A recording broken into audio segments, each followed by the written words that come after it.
जो हमारा फेयर जो आज आए हो HTF यूमेक्स में, ये 22 साल से चल रहा है और एक फ्रेगमेंटेड शो था जिसमें हैंड टूल्स का अलग था, या यूज मशीनरी का अलग था, पावर टूल्स का अलग था।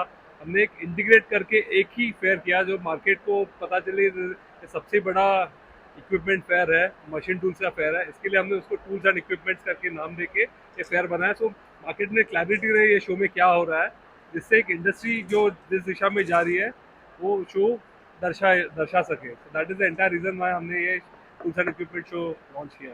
दिल्ली में इस शो को लेकर आपकी क्या तैयारियां रहेंगी? कितने कंपनियां और कितने देशों का इसमें भागीदारी होगी? तो डेफिनेटली ये शो जो इस साल हुआ उससे कम डबल शो होगा। दिल्ली में जा रहा है, कैपिटल रीजन में जा रहा है। जो ये साल 150 से ज़्यादा कंपनी, कम से कम 300 से ज़्यादा कंपनियाँ आएंगी अगले साल। और एक्सपेक्ट करते हैं कम से कम 10 से 15 हज़ार विजिटर्स आ जाए ट्रेड शो के लिए, बिकॉज दिल्ली इज़ और कैपिटल रीजन जहाँ पे इंडस्ट्रियल शो का एक बहुत इंपॉर्टेंट मायने रखता है। इसको लेकर के जो इंडियन कंपनियां हैं उनको क्या अप्रोच करना चाहेंगे आज के मंच से? किस तरह से पार्टिसिपेट करें आने वाले एक्सपो? तो आई थिंक ये शो में आज लॉन्च इवेंट में आप थे, यहाँ पे बहुत सारी वो टॉप इंडियन कंपनियां जो ये शो में पार्टिसिपेट करती वो आज यहाँ पे आई हुई थी। तो उनको हमने ऑलरेडी इनवाइट किया हुआ है। सो वो सारी इंडियन कंपनीज को एक इनविटेशन है। ये ग्लोबल स्केल का शो होने वाला है जहाँ पे पूरे वर्ल्ड ओवर से डेलीगेट्स आने वाला है। तो उसको इन्वाइट करेंगे हम लोग और उनको एक पार्टिसिपेशन के लिए हम लोग डेफिनेटली अप्रोच करेंगे। Sir, would like to know from you how is the experience regarding this exhibition? Well, I first visited this exhibition actually exactly a year ago when we were in the process of considering to acquire Hive India, that is now part of Informa. I saw the great potential in this event, but as Yogesh just highlighted, I also saw a real need to concentrate and bring things together to create a more powerful platform. So the right moment we thought was to do it here in Mumbai at the show itself, to give people a continued story leading up to this edition, but something to aspire and look forward to for next year with a much more powerful singular brand, the Tools and Equipment Expo.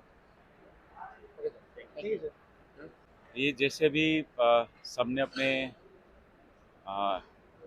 Speech में ये express करा है कि ये इस industry को हम अलग अलग ब्रांड के थ्रू इंडिया में सर्व कर रहे थे। और आप बहुत सारे लोगों की रिसर्च के बाद हमने डिसाइड करा कि ये सारी इंडस्ट्री को एक कॉमन ब्रांड के अंदर सर्व करेंगे, so that tools and equipment की रिक्वायरमेंट जिस भी इंडस्ट्री में, चाहे वो कंस्ट्रक्शन हो, ऑटोमोबाइल हो, रेलवे हो, तो सारे उस इंडस्ट्री के बायर एक प्लेटफॉर्म पे आके अपनी सारी रिक्वायरमेंट वो ढूंढ सकें और जो उसके मैन्युफैक्चर हैं वो उन बायर से डायरेक्ट इंटरेक्ट करें और मैन्युफैक्चर ये भी ढूंढ सके कि अपने इक्विपमेंट को इंडिया से बाहर कहाँ भेज सकते हैं। तो इस टूल्स एंड इक्विपमेंट प्लेटफॉर्म के माध्यम से हम उनको एक बड़े प्लेटफॉर्म और एक इंटरनेशनल प्लेटफॉर्म से लिंक कर रहे हैं। और इसको टूल्स एंड इक्विपमेंट भविष्य में एक गेटवे भी साबित होगा फॉर इंडियन टूल इंडस्ट्री के लिए, टू एक्सपैंड देयर टू अपने बिजनेस को आगे ओवरऑल इंटरनेशनल मार्केट में बढ़ाने के लिए। इन्फॉर्मा मार्केट के इस प्रयास को किस तरह से आप कहेंगे कि एक बड़ा मुहिम जो अभी बनता जा रहा है, जो शुरू है?